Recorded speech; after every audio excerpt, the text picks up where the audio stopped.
My garden was my sanctuary, my place of peace. After a long day at work, I would retreat to it, letting the soft rustle of the leaves and the scent of flowers calm my nerves. Gardening had been a passion of mine for years. There was something about getting my hands dirty, the feel of the earth beneath my fingers, and the joy of watching life bloom. The garden wasn't just a hobby. It was an escape from the chaos of life. The flowers in my garden were like my children. Each one had a story, a memory attached to it. The wild roses that twisted around the trellis were planted when I first moved into the house, a symbol of new beginnings. The lavender was from my grandmother's garden, her favorite flower, the one she passed on to me before she passed away. And the daisies that danced in the breeze were the flowers my first love gave me. Every plant in my garden had its roots in my history. They weren't just flowers. They were my life. But little did I know, this place of serenity would soon become the battlefield of my life. It started on a quiet afternoon. I was sitting in my garden, humming softly as I trimmed the edges of the lavender. The sun was warm on my skin, and everything felt perfect. I was carefully pruning a rose bush when I heard it, a knock at the door. The sudden interruption startled me, and for a moment I hesitated. It was so rare for anyone to come by uninvited. I wiped my hands on my apron and walked to the front door, curious about who could be visiting on such a calm day. I opened it to find Mr. Harrington, a member of the HOA board.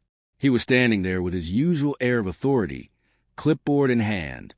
"Good afternoon, Emma," he said, his tone formal but cold. "I'm here on behalf of the HOA. We've received complaints about your garden." I blinked, confused. Complaints? About my garden? What's wrong with it? He glanced at the flowers, barely masking his disapproval. "Well, the truth is, it's become a bit overgrown, unkempt. It doesn't fit with the aesthetic guidelines of the neighborhood. You're going to receive a fine unless you make changes." A lump formed in my throat. Overgrown? My garden was carefully tended. It was the one thing I took pride in. "What do you mean overgrown? These plants are healthy. My garden is beautiful." Mr. Harrington raised an eyebrow, clearly unimpressed with my defense. "The rules are clear. You'll get a notice soon. If you don't make adjustments, the fine will be enforced." He handed me a piece of paper, an official notice with the HOA logo, before turning and walking away without another word. I stood there, the paper in my hand, my heart racing. I couldn't believe what had just happened. A fine? For my garden? The very thing that had brought me so much peace and joy. I couldn't fathom it. My mind raced as I looked at the flowers in my garden, the same ones that had been with me through so many different stages of my life. Was I really going to let them take this away from me? That evening, I sat at the kitchen table, staring at the notice. The fine was a significant amount, and I knew it wasn't something I could just ignore. But what really bothered me was the reasoning behind it. There was nothing in the HOA bylaws about specific flower types or how tall they should be. The rules were supposed to focus on things like fence heights and house colors, not the personal touch of the garden. I grabbed my laptop and started searching the HOA bylaws, reading through the rules. I went over each section carefully, making sure to note anything that could be applicable to my situation. There were regulations on fences, roof colors, and even the types of lawn ornaments allowed, but nothing about flower arrangements. Nothing about the height of plants or the types of flowers allowed. It was vague at best. Frustration built up inside me. How could they fine me for something so personal? I wasn't going to let them get away with this. I called my neighbor Linda to vent. Linda was in her 50s, the type of woman who had seen it all. She'd lived in the neighborhood for years and had dealt with the HOA before. If anyone knew how to stand up to them, it was her. "Linda, you won't believe what's happening," I said when she answered. "The HOA is fining me because of my garden. They say it's overgrown." Linda let out a laugh, though it wasn't a pleasant one. "Oh, honey, they're always looking for a reason to fine someone. They tried to fine me for my fence once. I swear, they'll pick on anyone who doesn't conform to their idea of perfection. If you want to win, you got to stand your ground. Don't let them push you around." Her words gave me the strength I needed. I wasn't going to just accept this. I needed to fight back. This wasn't just about my garden. It was about standing up to an organization that thought it could dictate every aspect of our lives. Over the next few days, I gathered evidence. I took pictures of my garden from different angles, capturing its beauty, each flower, each plant in full bloom. I knew that I had to prove to the board that there was nothing wrong with my garden, that it didn't violate any rules. But I also knew that fighting the HOA alone wasn't enough. I needed the support of my neighbors. So I went door to door, speaking with everyone who would listen. I explained what happened and asked if they'd sign a petition to support me. Some neighbors were skeptical at first, but when they saw the fine and heard about my fight, they were quick to offer their support. A few of them shared their own stories of battling the HOA for trivial reasons. The more I spoke to people, the more I realized how many others felt helpless in the face of the HOA's strict rules. By the end of the week, I had collected a dozen signatures. It wasn't a huge victory, but it was a start. There were more people than I had realized who were fed up with the HOA's overreach. It felt good knowing I wasn't alone in this fight. I felt empowered. This wasn't just about my garden anymore.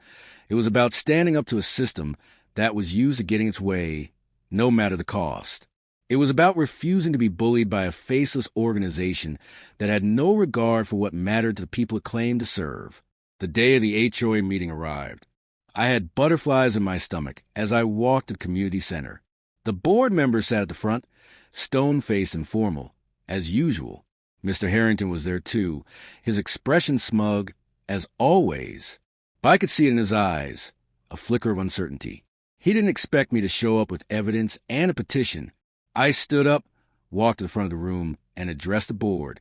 I'm here today because I believe the fine against my garden is unjust. I've reviewed the bylaws, and there's nothing in them that specifically addresses flower arrangements or garden design in the way that I'm being fined for. This fine is based on a vague interpretation of aesthetic guidelines, and I believe that's an abuse of power. Mr. Harrington interrupted, trying to assert control. Emma, we're only trying to maintain the community's aesthetic standards. Your garden is an eyesore. It doesn't fit the look of the neighborhood.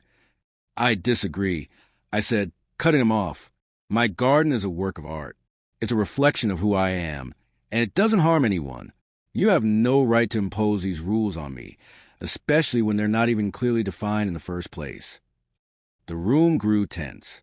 Several neighbors who had signed my petition looked at me with admiration. Some nodded in agreement. Mr. Harrington seemed to shrink under the weight of their gaze, his confident posture faltering. After a long silence, one of the other board members spoke. We'll review your case and get back to you, he said, clearly deferring to Mr. Harrington. I nodded, my heart pounding.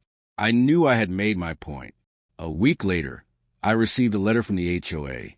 I had been bracing myself for the worst.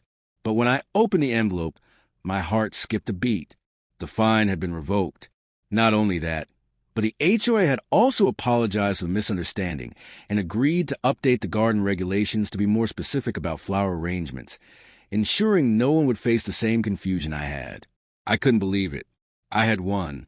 I stood in my garden that evening, the sunset casting a warm glow on everything. It felt like the world had shifted.